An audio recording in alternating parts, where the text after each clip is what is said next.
Good morning students. आज मैं आपको उसी से ठंडा उसी से गरम यह पाठ पढ़ाने वाली हूँ। पाठ दूसरा। इसके लेखक हैं डॉक्टर जाकिर हुसैन और इनका मैं आपको परिचय दूंगी। इनका जन्म 1897 में हैदराबाद तेलंगाना यहाँ पर हुआ है और मृत्यु इनकी 1969 में दिल्ली में हुई।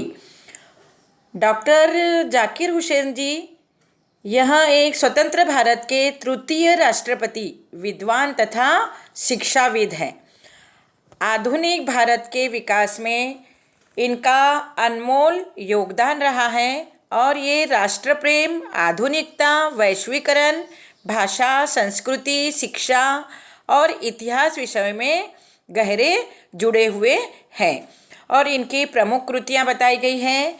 तालीमी, खुतबत, लिटिल चिकन, इन हरी, सियासत और मासियत, बुनियादी, कौमी तालीम, अब्बू खां की बकरी और 14 कहानियाँ इत्यादि डॉक्टर जाकिर हुसैन की प्रमुख कृतियाँ हैं। प्रस्तुत हास्य कथा में डॉक्टर जाकिर हुसैन ने बड़े ही मनोरंजक ढंग से लकड़हारे और बाली शितई की कहानी लिखी हुई है। बाली शितई यानी छोटे कद का आदमी, छोटे बिल्लस भर का। इस कथा के माध्यम से इन्होंने किसी परिचित को न सताने, किसी को हंसी न उड़ाने, किसी पर पत्थर न फेंकने का संदेश दिया हुआ है और यहाँ इन्होंने सभी को अच्छा बनने के लिए प्रेरित किया हुआ है। मैं आपको इस पाठ की कहानी बताऊंगी, आपने ध्यान से सुनना है। एक लकड़हारा रहता है और वह जंगल में जाकर रोज लकड़ियाँ काटता है। शहर में जाकर वह शाम को बेच देता है।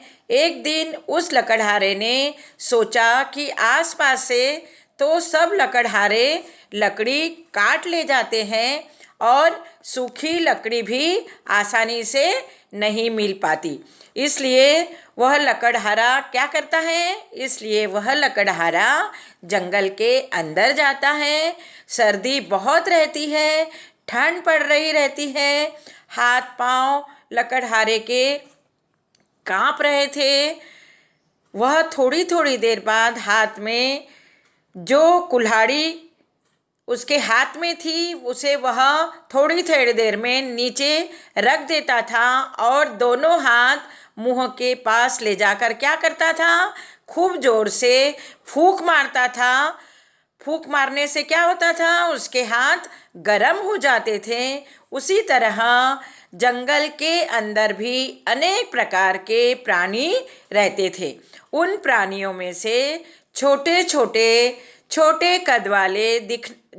कद वाले बाली शितई भी रहते थे। बाली शितई यानी छोटे कद के आदमी। उनकी दाढ़ी, मुंह आदि सब कुछ होते थे और वे बस क्या होते थे? बस वे छोटे बिल्लस भर के दिखाई देते थे। हम लोगों से वे बहुत अच्छे होते थे। उसी तरह जब लकड़हारे को वह छोटा आदमी उसकी सभी हरकत देख रहा था, उसने सोचा लकड़हारा बार बार हाथ में कुछ फूंकता है। उस लकड़हारे के पास जाने का उस बाली शितई को डर लगने लगा और वह सोचने लगा कि लकड़हारा बुरा मान जाएगा।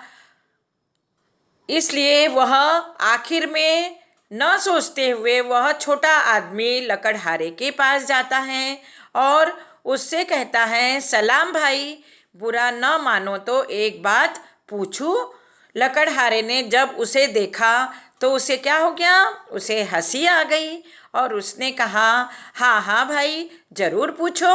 उसने कहा, तुम मुंह से हाथ में फूंक सी क्यों मारते हो?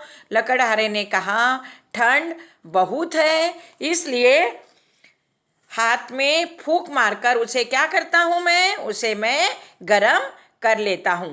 और वह छोटा आदमी सिर हिलाकर ठीक है करके क्या होता है वो करके वह जंगल में फिर से झाड़ के पीछे जाकर छिप जाता है।